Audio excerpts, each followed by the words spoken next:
Hi guys, welcome back to Harry Makes Up. I am so excited to be with Monika Blunder.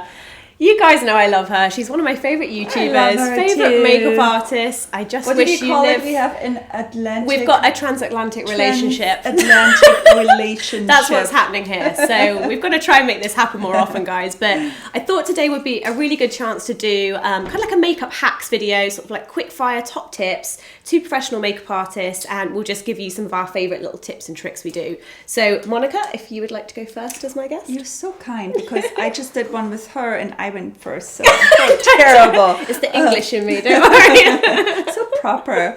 Really not. Okay, my tip would be, so I love to contour and I like to contour on myself too a little bit. So whatever color I'm using on my own contour, I like to take that same color on like a smaller brush and I bring it into the crease of my eye, and then what happens just kind of all blends together, and it's really great for like a very quick everyday makeup application. And then you can always have like one product, can't you? Yeah, so it's one like product, and especially when you're like on vacation or you need something quick and you want something on your eye, I think it's a great little That's tip. so good. I do that all the time. Gonna steal that one. Yeah. The first thing I would say, which you guys might have seen me do quite a bit on my channel, is taking something like, I don't know if the number has rubbed off, but I know it's called a mascara wand or a fan brush, and this one's by MAC.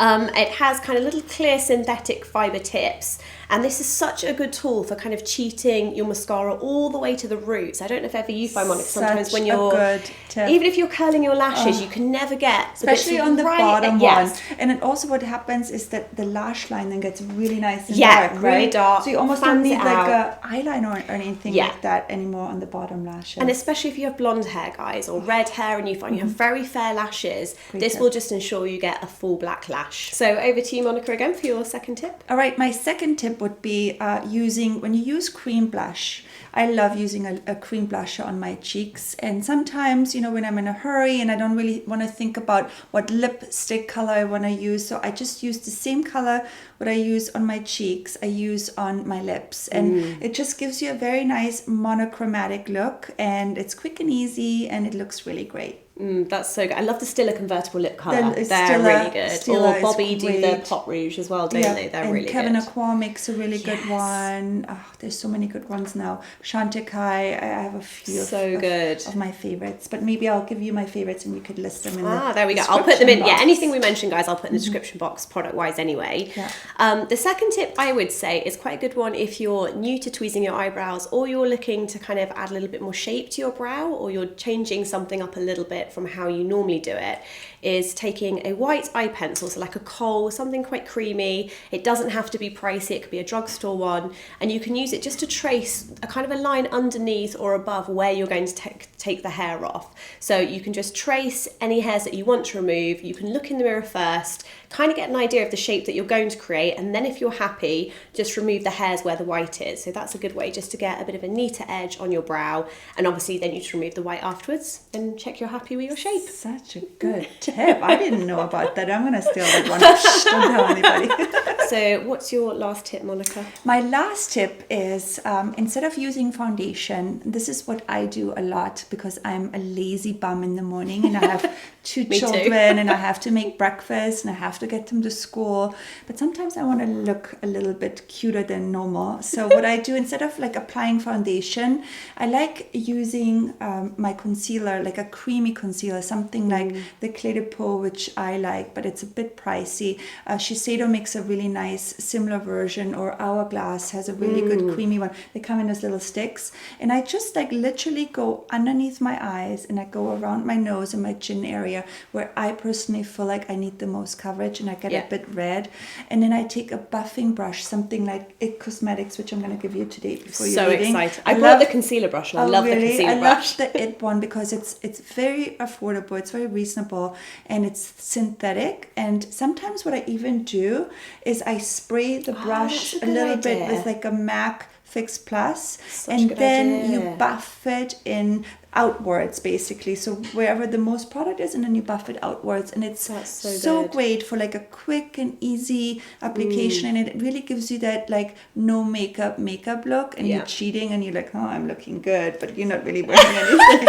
That's so good. That's what I like to do. I do that when I got my flight over here, actually. That was my thing, like for landing. I was like, I'm not going to do a full foundation routine. I'd done some skincare on the flight, so like you said, just a little few dots of concealer, and I kind of blended that. You have such beautiful just where skin. I needed it. You don't need anything. Well, like you said, concealer I think kind of covers what you need to cover and still look like real skin. Yeah, I love a little concealer. It makes me happy in the morning. So my third and final tip, guys, is one for mascara. There's a lot of focus on eyes for me today. I think if you want to make your lashes quite a lot thicker, or even if you like that kind of editorial look that's kind of quite in right now, where they're a little bit spidery, a little bit kind of fuller at the bottom, one tip you can do is take a loose powder, or you can even use baby powder, just something as simple as that. Do one layer of mascara, then dust with a brush some of the powder over your lashes, and then another coat of mascara, and that instantly adds oomph to the lashes. And like I said, if you want it quite if you want it quite editorial looking, you know, sometimes if I'm doing editorials with this technique, I'll keep layering it till I get it, you know, really nice and cloggy. But the wearable version is just one layer of powder. And I like that. That's a good tip, especially for like editorial and being a makeup artist. Sometimes, you know, you want to be a bit more creative and do different things. And I like that look, that like clumpy eyelashes. Yeah. I don't think for everyday wear, but it's cool for a photo shoot. And, you know, if you want it more wearable, like I said, just do one coat, guys. So that's a good way just to add a little bit of thickness, and it's really quick and affordable. Cool. So I hope that was helpful, guys. Like I said, it's not every day you get to have the lovely Monika Blunder with you, giving you her professional makeup tips. So take advantage. I hope it was helpful. I'm going to leave everything in the description box below. And the other thing I want you guys to do as well is make sure you go and check out Monika's amazing new blog, which is Highbrow. I'll let you explain a little bit about it, Monika. So Highbrow, basically, I created this a few months ago. I have a partner, Zoe Brennicky, and we do it together. And it's basically an online beauty blog, and every week we have different, you know, artists on here, and makeup people, bloggers, and everyone just gets to explain from their point of view what, you know, is going on in the beauty world right now. That's such a good. So if you like what you've heard today, you're likely going to get a lot more of that as well on your blog, which is really good. Yeah. So I'll link everything down below, including Highbrow and videos we've done on Monika's channel as well. And thank you so much for watching, guys. It's been an absolute pleasure, as it always is when I see Monika. I love that girl, and I'm very happy that we had the chance to shoot a tutorial, and we see you next time. Yeah. Thank you so much, guys. Bye. Bye.